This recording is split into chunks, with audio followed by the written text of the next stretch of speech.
सबसे बड़ी खबर और पहली खबर है समाजवादी पार्टी और बहुजन समाज पार्टी के गठबंधन में आरएलडी की एंट्री से जुड़ी। बिल्कुल, सूत्रों के मुताबिक सीटों के बंटवारे पर अब बात बन गई है। दूसरी खबर है मोदी सरकार की उस बड़ी तैयारी से जुड़ी जिसके लागू होने से किसानों को काफी फायदा होगा और लोकसभा चुनावों पर भी इसका सीधा असर पड़ेगा।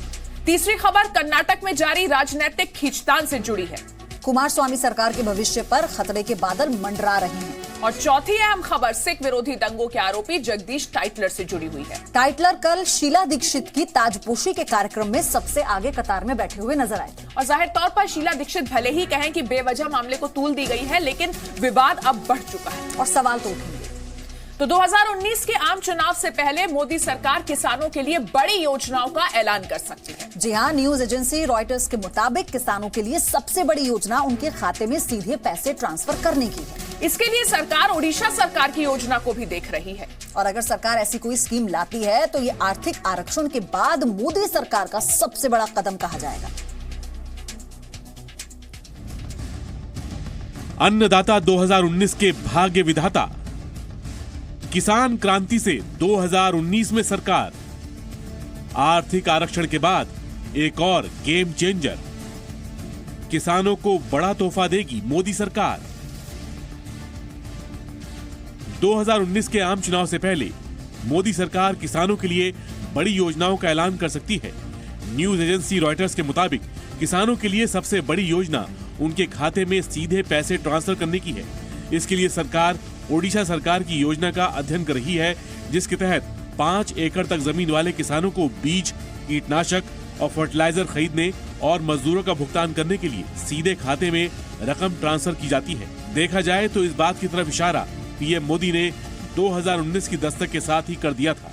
उपाय ये है कि किसान को मजबूत बनाना, एम्पावर करना, बीज से लेकर बाजार तक सारी व्यवस्थाओं को सुविधा देना। अब मुझे बताइए, बीज किसान को अच्छा मिलना चाहिए, नहीं मिलना चाहिए? हमारी सरकार ने कदम उठाए हैं। किसान को पानी मिलना चाहिए, नहीं मिलना चाहिए? आज करीब 100 योजनाएं सालों से लटकी पड़ी थी। सिंचाई योजनाओं को हमने प्राथमिकता, लाखों करोड़ों रुपया लगाया है और उसको हमने किसान को पानी पहुंचाने का काम किया। वही रॉयटर्स के मुताबिक किसानों को बिना ब्याज के कर्ज देने की योजना का भी ऐलान हो सकता है। हालांकि सरकार किसानों के कर्ज माफी की योजना का ऐलान करने के पक्ष में नहीं है। पीएम मोदी पहले ही कह चुके हैं कि किसानों को मजबूत बनाने की जरूरत है और लॉलीपॉप देने की नहीं। ये झूठ बोलना, लोगों को भ्रमित करना, उसको मैं लॉलीपॉप कह रहा हूं। दूसरी बात है, कौन सा झूठ से? जैसे कि हम सब किसानों को कर्ज माफ किया, हकीकत है नहीं किया। हकीकत है नहीं किया है। आप उनके अपने सर्कुलर देख लीजिए।